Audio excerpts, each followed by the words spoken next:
this today, but definitely practice your uploading solutions procedure. Make sure that you have decided exactly what form that you want to do that, and check out the AP checklist from the College Board website. And if you haven't watched this very wonderful, informative short video, this really kind of delineates the two different submission processes. And we encourage you, watch yesterday's video if you haven't already, and then you can even go back to Tuesday and you can watch the whole upload process that we explained in great detail. Exams, so students always wonder, how much do I have to show? How much do I have to explain? So I will just make one quick comment. Make sure that your exam tells a story, right? When you're writing your solutions, it should be telling a story about what you're thinking in your head, right? So if you're skipping steps, we can't see that. We can only score, we can only give points for what's actually on the paper. So if it's not on the paper, it hasn't told the story. So don't leave important details out and just assume that we know what you were doing. When you write out work, side work, that's not really for you. It's not like your own benefit so you can get an answer. All your work is for us because we're giving points along the way as you show us processes and ideas that you're executing properly. And without those steps, then we're not going to be able to give you those points. And in fact, we call that bald answers a lot. And our guest host, Steve Koska, mentioned that on his common tips and errors the other day on Tuesday about how a bald answer is when students have an answer with no real supporting work. And a lot of times that will give you no points at all. Without any work, you might not even get the answer point right. But there's a difference between average rate and instantaneous rate. So we had to find the slope of the graph of G from -2 to 5. And so we have that nice setup right there. A lot of times in the exam, just showing that setup might even be worth a point because we had to find G of 5 and we had to find G of -2, and that involved an integral. We had to find the area, the geometric area under that curve, right? So the first part of that takes like half of the second line. We could have stopped right there, right? As soon as you have numbers plugged in, that big long expression, we can stop, right? Resist the urge to keep going because time might be a factor, and then little mistakes of typing things in wrong on your calculator or making a mental error would only hurt you in the long run. So stop once you have all the numbers plugged in. When you see a limit problem, really the first thing that you should do instinctively, no matter what, is just take the limit of the numerator and take the limit of the denominator as two separate ideas. That's what you see on that top line. Those are the conditions for applying L'Hopital's rule. And so we took the limit of the numerator and we had a graph of s. We could find those values. For the denominator's limit, don't forget we have f prime involved, right? And which is, since we have a graph of f prime would be the slope or the derivative of that graph. So we have to look at the graph and interpret how do you find f prime from a graph of f. We got to think about the slope of that part of the graph and then reapply the limit. Make sure that you're always showing proper limit notation. That's going to be pretty important, right? Proper limit notation.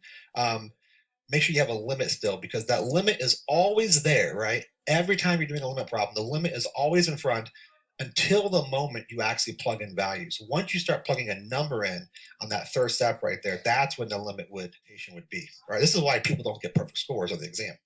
Right? This is why people don't get perfect scores on the exam. Right? This is why people don't get perfect scores on the exam. Ways we can find points of inflection. We have to take the second derivative of G, and so we have to do the second fundamental theorem of calculus, right? We have G defined as an integral, so we have to find G double prime. But in this case, our two answers were 0 and 2, and then the communication is going to be pretty important here. When you explain your reasoning, how do you explain your reasoning? Well, one possible way is because G prime, which equals F, we made the connection there, changes from increasing to decreasing or vice versa, right? You also could have said there, if you wanted to, G double prime, which equals F prime, changes sign.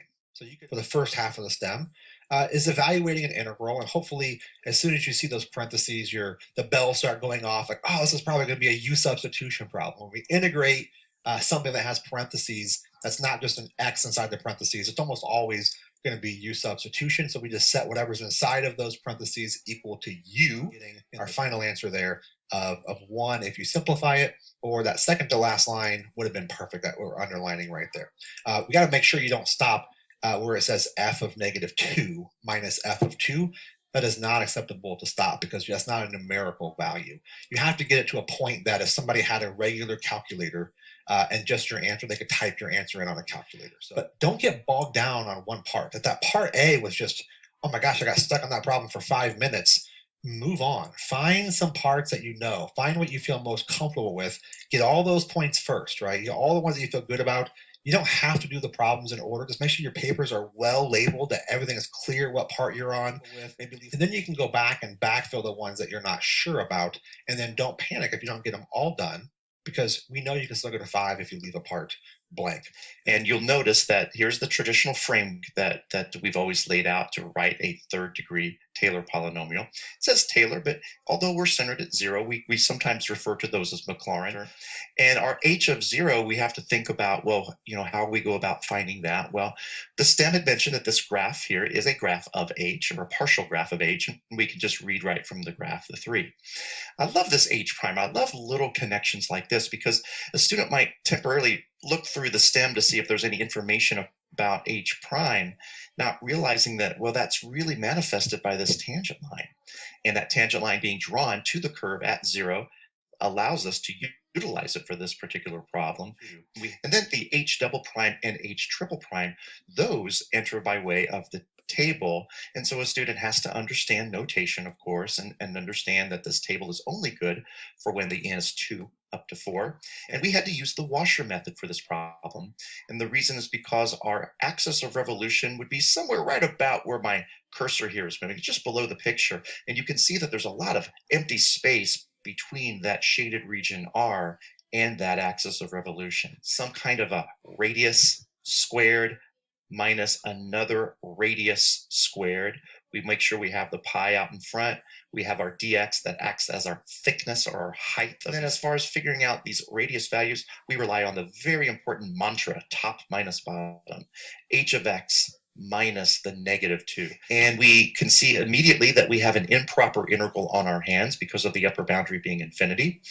So the key here is to be able to effectively communicate what this improper integral means, right? The fundamental theorem of calculus struggles a little bit if you have a boundary of infinity theorem. So we can outsmart that by using our good friend the limit statement and some arbitrary constant. Well, welcome back. The timer has now hit the red. That would be 5 minutes. So hopefully think about how many problems you got through, right? If you got through 4 of these and you're maybe starting a 5th one or didn't quite get to the 5th one, okay, right? Not too bad. If you got through 2 of these, then we're going to definitely have to think more about our pacing and finding some better ways to find points. If what you're doing is not working, try something else, right? Of course, it's easier said than done, but if you're looking at a problem and you're not getting any points or you're stuck on it, move on. Don't get stuck in this. I have to do A first and then B. Sometimes there's connections between the problems. Sometimes you'll do part A and that answer might be used in part B. But more times than not, they're independent, meaning you can do part B without even looking at part A, right? And so this year's test might be a good example of that, because they are trying to test so many different topics with only 2 free response questions. And so there could be, a lot of opportunities to get points on different parts of the problem. Put an alarm on your phone, a couple of alarms during the test. That way you can kind of pace yourself. You don't want to look up and realize there's only 1 minute left on the clock because you are so engrossed in the problem, right? Take a moment today, if you haven't done it already, right? Take a moment today, and after we're done with this video, and just try to upload your work to the site. And sometimes I think students overlook that part. I got this covered, right? But please trust us.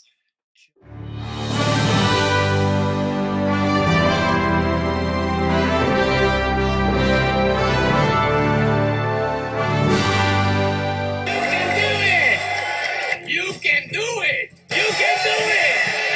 You can do it! You can do it! You can do it! You can do it! You can do it! You can do it!